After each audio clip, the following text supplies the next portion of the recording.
رصيناها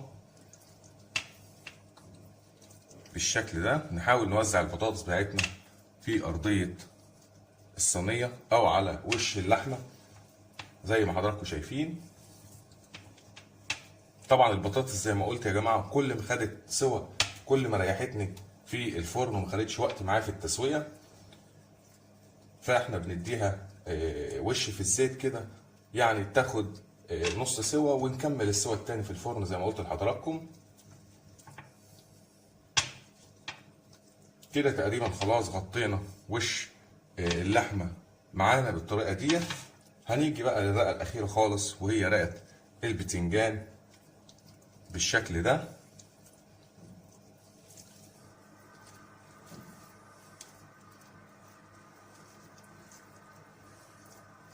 هنرصه برضو نفس الموضوع كده واحده جنب واحده.